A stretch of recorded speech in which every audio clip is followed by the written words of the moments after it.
Film girlies, I hope you have your drinks ready because we are talking about 4 of the lowest rated movies of 2025. We have The Electric State with a 2.1 rating on Letterboxd and a 14% on Rotten Tomatoes. And this is based on critic score. So early this year, I kind of was aware of the discourse about The Electric State. I know a lot of people hated this movie. As I started watching it, I'm like, oh, I get it. This movie is annoying. The jokes are corny. The robot characters are really annoying. The cast is stacked for no reason. Like, we have Kei Kwan. We have Stanley Tucci. Coleman Domingo makes a cameo. I'm just thinking there's so much wasted talent for this project. And it kind of seems like the entire budget went to the cast. Even though this does seem like one of the higher budget Netflix films. Speaking of, let me check actually what the budget was for this. So the budget was $320 million, one of Netflix's most expensive original movies. It's Netflix slop, but it's not completely unwatchable, but it is still pretty cringe. And it definitely doesn't need to be over 2 hours. By the way, welcome to Tea and Popcorn, where we spill the tea on all things movies. I'm your host, Megan, and welcome to this virtual tea party and movie club for the film girlies. The Strangers Chapter 2, with a 1.8 rating on Letterboxd and a 15% on Rotten Tomatoes. Now, if you watched last year's video on the worst movies of 2024, you would know that I talked about Strangers Chapter 1.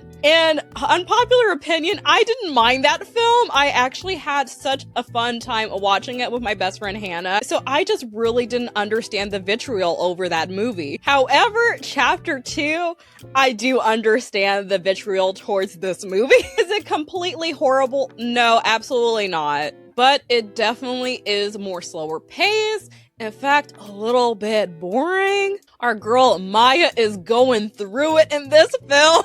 My girl isn't just getting harassed by the strangers. She is also battling some PTSD, a possible infection, and a wild boar. I wish I was joking about the wild boar. We are also starting to get glimpses of the strangers' backstories, which is pretty unnecessary and kind of goes away from the point of the original movie. The horror is actually that we don't know these people and it's just random acts of violence. Nevertheless, we get this villain origin story. Is there a good payoff? Not really. Do we know too much about the characters? Not really. I did doze off the first time I watched this movie, but I did rewatch it, and with that being said, I feel like I didn't miss much, so that's saying something. But on the bright side, if you're a type of person that likes falling asleep to horror movies, I know some of you girlies are. I'm kind of that way too. This might be added on to that rotation. And we will be getting a Chapter 3. Will I watch Chapter 3? Yeah, I'm probably gonna watch Chapter 3.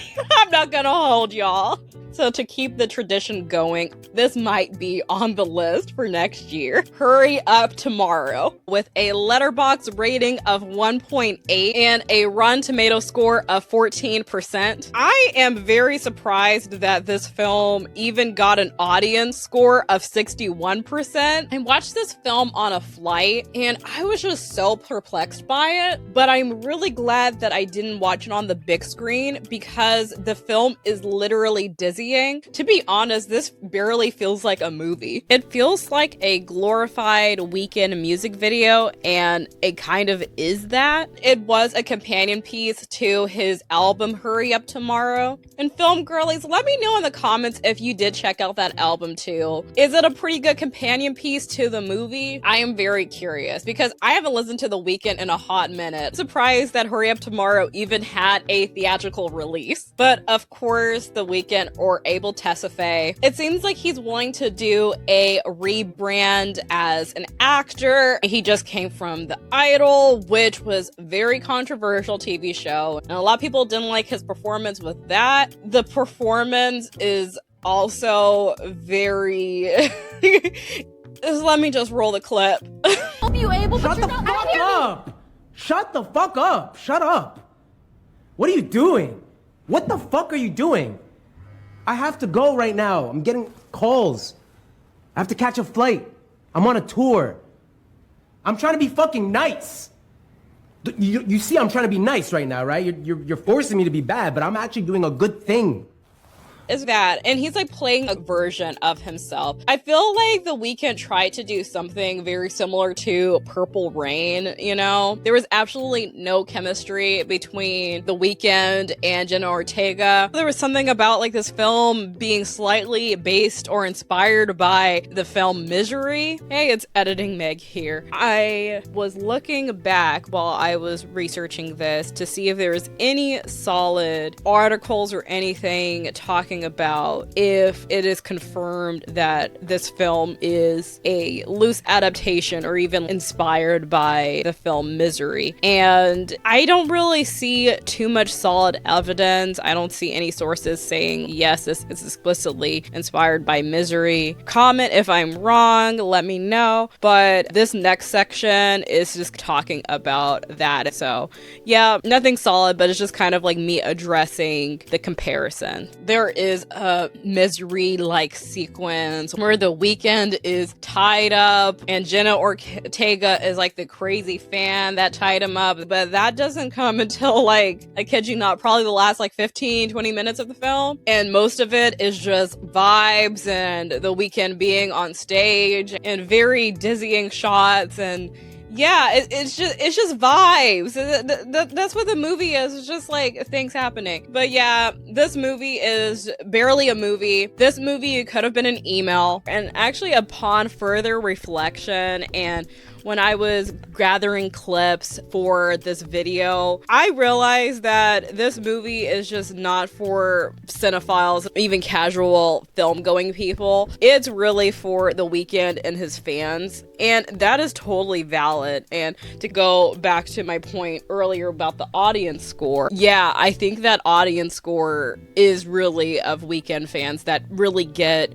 who he is. Now, for me, I was a Weeknd fan at the beginning of his musical career and kind of like drifted off since that, so I'm not really up to date on a lot of the Weeknd lore. So I feel like if you have that background and if you have that knowledge, then you'll have a better appreciation for this film. But overall, from my standpoint, it was not for me. And to quote Spike Lee, it was my cup of tea.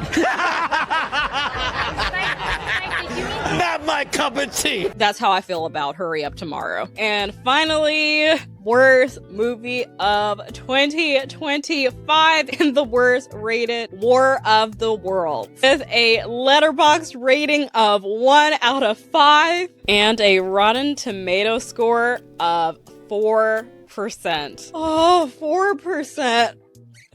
Let's check out this audience score while we're at just for funsies. 20% audience score. Oh, Ice Cube, bless your heart. It's one of those movies that tell the story through a computer screen. Films that have done that in the past, been unfriended, missing, and searching. But this, the War of the Worlds. Oh, goodness gracious. I don't even know. It does not do this subgenre justice whatsoever. Ice Cube is the most questionable choice for a lead in this, but at the same time, I wouldn't know who else would be able to do the role justice because the script leaves a lot to be desired. But as far as Ice Cube's performance, he gives little to no reactions for different things. The line delivery. They knew exactly where they were going, and they are systematically eliminating resources and our ability to coordinate a response. Here, let me show you. Even Longoria is in this film too, and I feel like she's just here for the paycheck. Same thing with Ice Cube, honestly. But some of the acting as far as the overall cast, and no hate to them, they did their best with what they were given. But some of the direction, it felt very much like video game cutscene, if you know what I'm saying. If you played any video games in the early 2000s, for instance, and then there was like these live action cutscenes. That's what the last like 10 minutes of the movie is giving. You're in the server room. 5 aisles down, make a right. Okay.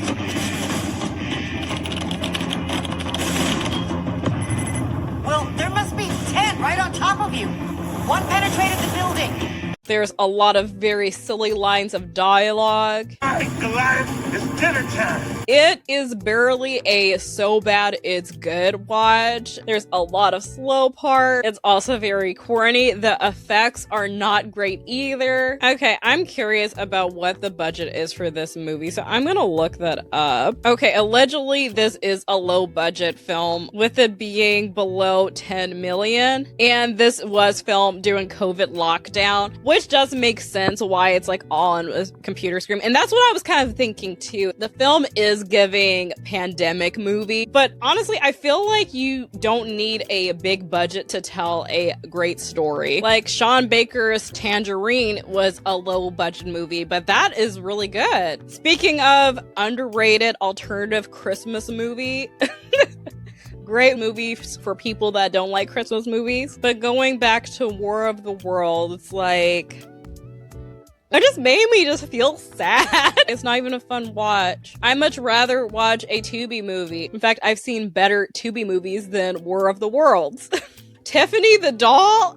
That's a fun movie. Probably a lower budget than War of the Worlds, but it's more entertaining. Anyway, Ice Cube, he is really great at comedy movies. I think that's where his bread and butter is. And I want another Friday movie. I want that last Friday movie that has been talked about for years and years. I want that next. That being said, War of the Worlds is definitely the weakest horror movie or thriller of 2025. But on the bright side, 2025 gave us so many great horror films. So I'm going to talk about that in the next episode. So make sure you are subscribed and hit the bell icon so you don't miss out on that. Give this video a like if you like the vibes. I know it was a little bit sassy in this video, but I promise I will be nicer in the next one.